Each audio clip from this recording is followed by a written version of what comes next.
ভাবুন তো, মধ্যপ্রাচ্যের উত্তেজনা বাড়ছে, বিশ্ব রাজনীতিতে নতুন এক সমীকরণ তৈরি হতে যাচ্ছে। রাশিয়া, চেচেন যুদ্ধ এবং ইরান, এই তিন শক্তি সম্ভাব্য জোট নিয়ে শুরু হয়েছে আলোচনা, তীব্র আলোচনা, সমালোচনা। যদি এই জোট বাস্তবে রূপ নেয় তাহলে কি হবে? এটা কি আমেরিকার জন্য বড় চ্যালেঞ্জ হয়ে দাঁড়াতে পারে? রাশিয়া দীর্ঘদিন ধরে আন্তর্জাতিক রাজনীতিতে গুরুত্বপূর্ণ ভূমিকা রাখছে। অন্যদিকে চেচেন ফোর্স তাদের কঠোর যুদ্ধ অভিজ্ঞতার জন্য পরিচিত। ইরানও মধ্যপ্রাচ্যের একটি বড় শক্তি, যাদের প্রভাব প্রতিনিয়ত বাড়ছে। বিশ্লেষকরা মনে করছে, যদি এই শক্তিগুলো একসাথে কাজ করে তাহলে একটি শক্তিশালী কৌশলগত জোট তৈরি হতে পারে, যা বিশ্বের শক্তিশালী ভারসাম্য বড় পরিবর্তন আনতে পারে।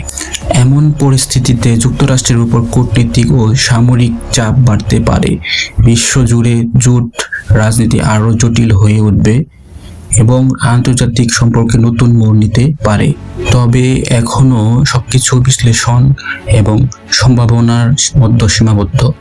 বাস্তবতা নির্ভর করবে কূটনীতি, আলোচনা এবং বিশ্ব নেতাদের সিদ্ধান্তের উপর।